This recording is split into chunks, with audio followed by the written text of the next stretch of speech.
بسم اللہ الرحمن الرحیم۔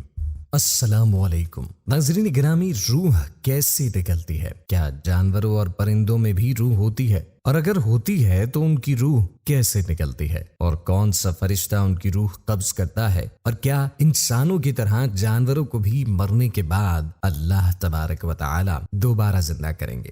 یہی ہماری آج کی ویڈیو کے موضوعات ہیں۔ ناظرین گرامی، ویڈیو میں مزید آگے بڑھنے سے پہلے آپ سے گزارش ہے کہ اگر آپ نے ابھی تک ہمارا چینل سبسکرائب نہیں کیا تو ابھی سبسکرائب کر لیجئے۔ ناظرین کرام، ایک شخص حضرت علی رضی اللہ تعالی عنہ کے پاس آیا اور پوچھنے لگا کہ اے علی، روح جسم سے الگ کیسے ہوتی ہے؟ حضرت علی رضی اللہ تعالی عنہ نے فرمایا کہ افسوس ہے کہ انسان اپنے وجود سے ناواقف ہے۔ ایک گھومنے پھرنے والا انسان ایک غلط فہمی کے ساتھ اپنی زندگی بسر کرتا ہے۔ انسان یہ سمجھتا ہے کہ جس جسم پر یہ اختیار رکھتا ہے اس کا وجود یہ جسم ہے، لیکن حقیقت تو یہ ہے کہ انسان کا جسم صرف ایک لباس ہے۔ انسان صرف اس جسم کو نہیں کہتے بلکہ انسان تو اس جسم میں بسنے والے وجود کو کہتے ہیں، اور انسان کی زندگی تو صرف ایک مٹھی بھر مٹی ہے۔ اس مٹھی بھر مٹی کو اٹھاؤ اور جیسے یہ آہستہ آہستہ زمین کی طرف گرتی جاتی ہے، ویسے ہی انسان کی زندگی اپنے اختتام کی جانب بڑھ جاتی ہے۔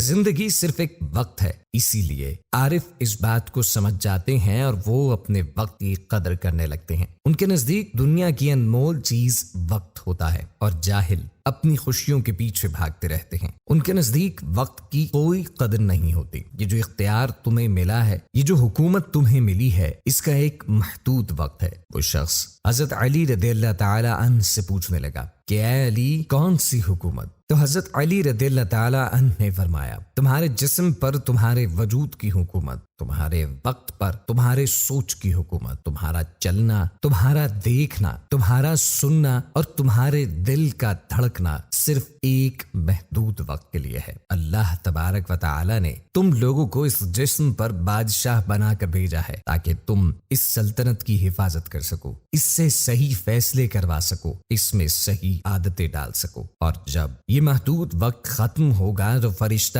موت تمہارے وجود کو موت کی خبر سنائے گا کہ بس اس مٹی سے بنے ہوئے جسم کو چھوڑ دو اور اپنے اللہ کو اپنے وقت کا حساب دو۔ اس وقت انسان کا یہ لباس جو جسم کی صورت میں انسان کو پہنایا گیا ہے وہ اتارا جائے گا، اور انسان تڑپ تڑپ کر کہے گا کہ میں تو بھول چکا تھا کہ میرا وجود کچھ اور میرا جسم کچھ اور تھا۔ میں تو صرف اپنی جسمانی خواہشات کے پیچھے بھاگ رہا تھا۔ اے اللہ، مجھے پھر سے کوئی وقت دو تاکہ میں اپنے وجود کے فائدے کے لیے کچھ کروں، اس حقیر لباس کے لیے نہیں۔ لیکن افسوس کہ اس وقت وہ فرشتہ موت وہ باتیں سنائے گا کہ وہ جو انسان عالم ارواح میں کرایا ہے، اور ملک الموت اس کے لباس کو اس کے وجود سے اس طرح الگ کرے گا جیسے کوئی ریشم کا کپڑا خاردار جھاڑیوں پر ڈالا جائے اور پھر اس کو کھینچ کر نکالا جائے، تو جو حالت اس کپڑے کی ہوتی ہے وہی انسان کے وجود کی ہوتی ہے۔ وہ شخص پوچھنے لگا کہ اے حضرت علی رضی اللہ تعالی عنہ، اگر میں چاہوں کہ میں اپنی موت کو آسان بناؤں تو اس کے لیے مجھے کیا کرنا ہوگا؟ تو حضرت علی رضی اللہ تعالی عنہ نے فرمایا کہ موت کو صرف ایک سوچ آسان کر سکتی ہے، ایک عمل کر سکتا ہے۔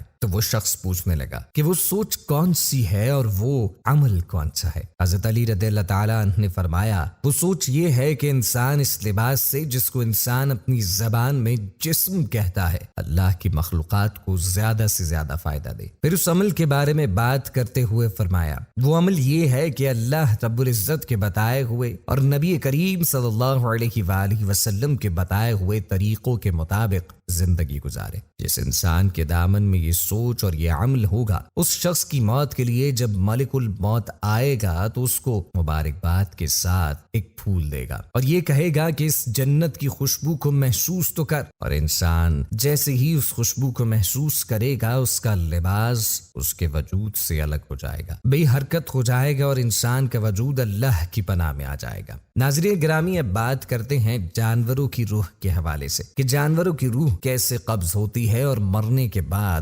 جانوروں کے ساتھ کیا ہوگا۔ اس بارے میں ایک حدیث مبارکہ موجود ہے۔ حضرت عبداللہ بن عمر رضی اللہ تعالی عنہ سے روایت ہے کہ قیامت کے روز ساری زمین ایک سطح مستوی ہو جائے گی جس پہ انسان، جنات، زمین پر چلنے والے پالتو جانور اور وحشی جانور سب جمع کر دیے جائیں گے، اور جانوروں میں سے اگر کسی نے دوسرے پر ظلم دنیا میں کیا تھا تو اس سے اس کا انتقام دلوایا جائے گا، یہاں تک کہ اگر کسی سینگ والی بکری نے بے سینگ بکری کو مارا تھا تو آج اس کا بدلہ بھی دلوایا جائے گا۔ جب اس سے فراغت ہوگی تو سب جانوروں کو حکم ہوگا کہ مٹی ہو جاؤ، وہ سب مٹی ہو جائیں گے۔ اور جہاں تک سوال ہے اس بات کا کہ کیا جانور اور کیڑے مکوڑوں کی روح بھی ملک الموت ہی قبض کرتے ہیں، تو اس حوالے سے آپ کو بتائیں کہ قرآن مجید میں اور حدیث مبارکہ میں اس کی واضح مثالیں موجود ہیں۔ سورۃ الذاریات میں اللہ تبارک و تعالی فرماتے ہیں، اور میں نے جنات اور انسانوں کو صرف اس لیے پیدا کیا کہ وہ میری بندگی اختیار کریں۔ ناظرین گرامی، سے بات تو واضح ہوتی ہے کہ انسان کا حساب کتاب لیا جائے گا۔